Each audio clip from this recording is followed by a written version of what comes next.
जो परमेश्वर से सृष्टि और स्थिति नामक जो कृत्य प्राप्त किए हैं, ये दोनों तुम्हें बहुत प्रिय हैं। इसी प्रकार मेरी विभूति स्वरूप रुद्र और महेश्वर में दो अन्य उत्तम कृत्य हैं, संहार और तिरोभाव, मुझसे प्राप्त किए हैं। परंतु अनुग्रह नामक कृत्य दूसरा कोई पा ही नहीं सकता। रुद्र और महेश्वर अपने कर्म को भूले नहीं हैं, इसलिए मैंने उनके लिए अपनी समानता प्रदान की है। वे रूप, वेश, कृत्य, वाहन, आसन और आयुध आदि में मेरे समान ही हैं। मैंने पूर्व काल में अपने स्वरूप भूत मंत्र का उपदेश किया है, जो ओमकार के रूप में प्रसिद्ध है। वह महामंगलकारी मंत्र है। सबसे पहले मेरे मुख से ओमकार प्रकट हुआ, जो मेरे स्वरूप का बोध कराने वाला है। ओमकार वाचक है और मैं वाच्य हूँ। यह मंत्र मेरा स्वरूप ही है। प्रतिदिन ओमकार का निरंतर स्मरण करने से मेरा ही सदा स्मरण होता है।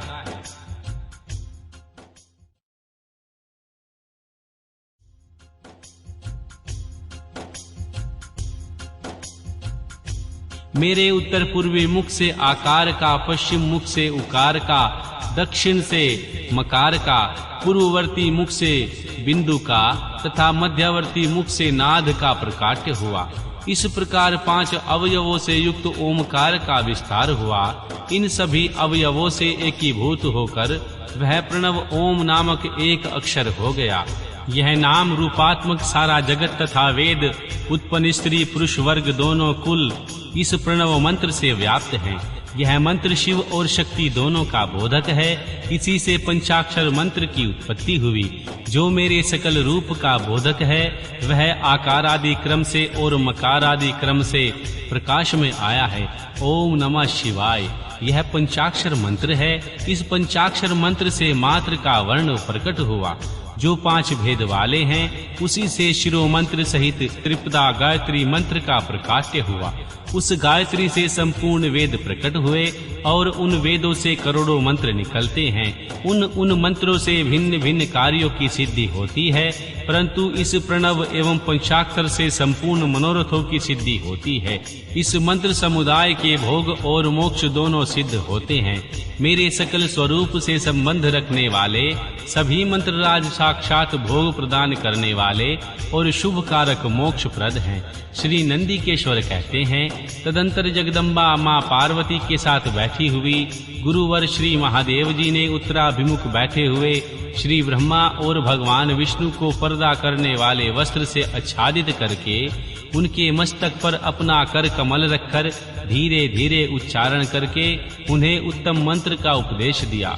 मंत्र तंत्र में बताई हुई विधि के पालन पूर्वक 3 बार मंत्र का उच्चारण करके भगवान शिव ने उन दोनों शिष्यों को मंत्र की दीक्षा दी। फिर उन शिष्यों ने गुरु दक्षिणा के रूप में अपने आप को ही समर्पित कर दिया और दोनों हाथ जोड़कर उनके समीप खड़े हो उन देवेश्वर जगत गुरु का स्तवन करने लगे। भगवान ब्रह्मा और श्री विष्णु बोले, प्रभु आप निष्कल स्वरूप हैं, आपको नमस्कार है। आप निष्कल तेज से प्रकाशित होते हैं, आपको नमस्कार है। आप सबके स्वामी हैं, आपको नमस्कार है। आप सर्व आत्मा को नमस्कार है। अथवा सकल स्वरूप आप महेश्वर को नमस्कार है। आप प्रणव के वाच्यार्थ हैं, आपको नमस्कार है। आप प्रणव लिंग वाले हैं, आपको नमस्कार है।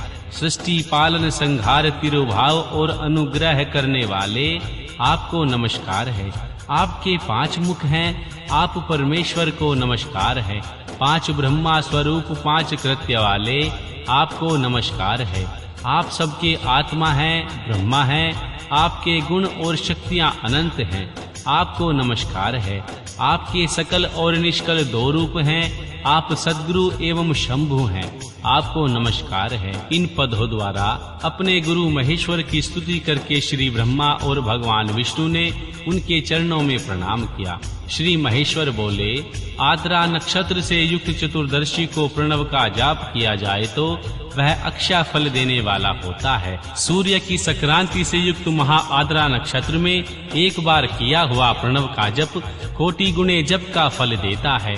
मृगशिरा नक्षत्र का अंतिम भाग तथा पूर्णवसु का आदि भाग पूजा होम और तर्पण आदि के लिए सदा आदरा के ही समान होता है, यह जानना चाहिए। मेरा या मेरे लिंग का दर्शन प्रभात काल में ही, प्रात और संगव मध्य काल के पूर्व काल में करना चाहिए। मेरे दर्शन पूजन के लिए चतुर्दशी तिथि नितीश व्यापनी प्रदोष व्यापनी लेनी चाहिए, क्योंकि परिवर्तिनी तिथि से संयुक्त चतुर्दशी की प्रशंसा की जाती है।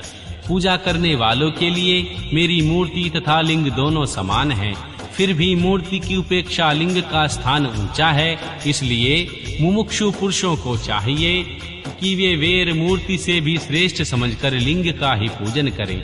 लिंग का ओमकार मंत्र से और वेर का पंचाक्षर मंत्र से पूजन करना चाहिए। शिवलिंग की ही स्वयं स्थापना करके अथवा दूसरों से भी स्थापना करवाकर उत्तम द्रव्यमय उपचारों से पूजा करनी चाहिए। इसमें मेरा पद सुलभ हो जाता है।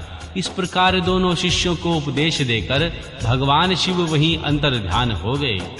अध्याय 10 शिवलिंग की स्थापना, उनके लक्षण और पूजन की विधि का वर्णन तथा शिव पद की प्राप्ति कराने वाले सत्कर्मों का विवेचन।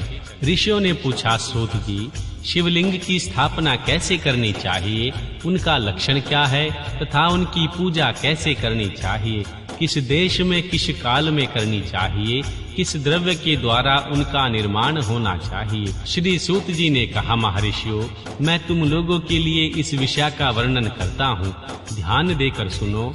अनुकूल एवं शुभ समय में किसी पवित्र तीर्थ में नदी आदि के तट पर अपनी रुचि के अनुसार ऐसी जगह शिवलिंग की स्थापना करनी चाहिए जहाँ नित्य पूजन हो सके। पार्थिव द्रव्य से, जलमय द्रव्य से अथवा तेजस पदार्थ से अपनी रुचि के अनुसार कल्पोक्त लक्षणों से शिवलिंग का निर्माण करके उसकी पूजा करने से उपासक को उस पूजन का पूरा फल प्राप्त होता है। संपूर्ण शुभ लक्षणों से युक्त शिवलिंग आदि की पूजा की जाए तो वह तत्काल पूजा का फल देने वाला होता है। यदि चल प्रतिष्ठा करनी हो तो इसके लिए छोटा सा शिवलिंग अथवा विग्रह श्रेष्ठ माना गया है, और यदि अचल प्रतिष्ठा करनी हो तो स्थूल शिवलिंग अथवा विग्रह अच्छा माना गया है। उत्तम लक्षणों से युक्त शिवलिंग की पीठ सहित स्थापना करनी चाहिए। शिवलिंग का पीठ मंडलाकार, गोल, चकोर, त्रिकोण अथवा खाट के पाए की भांति ऊपर नीचे मोटा और बीच में पतला होना चाहिए। ऐसा लिंग पीठ महान फल देने वाला होता है। पहले मिट्टी से, प्रस्तर आदि से अथवा लोहे आदि से शिवलिंग का निर्माण कराना चाहिए। जिस द्रव्य से शिवलिंग का निर्माण हो उसी से उसका पीठ भी बनाना चाहिए। यही स्थावर अचल प्रतिष्ठा वाले शिवलिंग की विशेष बात है। चल प्रतिष्ठा वाले शिवलिंग में भी और पीठ का एक ही उपायदान होना चाहिए, किंतु बाण लिंग के लिए यह नियम नहीं है। लिंग की लंबाई नियमकर्ता या स्थापना करने वाले यजमान के 12 अंगुल के बराबर होनी चाहिए। ऐसा ही शिवलिंग को उत्तम कहा गया है। इससे कम लंबाई हो तो फल में कमी आ जाती है, अधिक हो तो कोई दोष की बात नहीं। चरलिंग में भी वैसा ही नियम है। उसकी लंबाई कम से कम कर्ता के 1 अंगुल के बराबर होनी चाहिए। उसमें छोटा होने पर फल अच्छा नहीं मिलता, किंतु अधिक होने से कोई दोष की बात नहीं। यजमान को चाहिए कि वह पहले शिल्प शास्त्र के अनुसार एक विमान या देवालय बनवाए जो देवगणों को मूर्ति से अलंकृत हो। उसका गर्भगृह बहुत ही सुंदर, सुदृढ़ और दर्पण के समान स्वच्छ हो। उसे 9 प्रकार के रत्नों से विभूषित किया गया हो। उसमें पूर्व और पश्चिम दिशा में 2 मुख्य द्वार हो।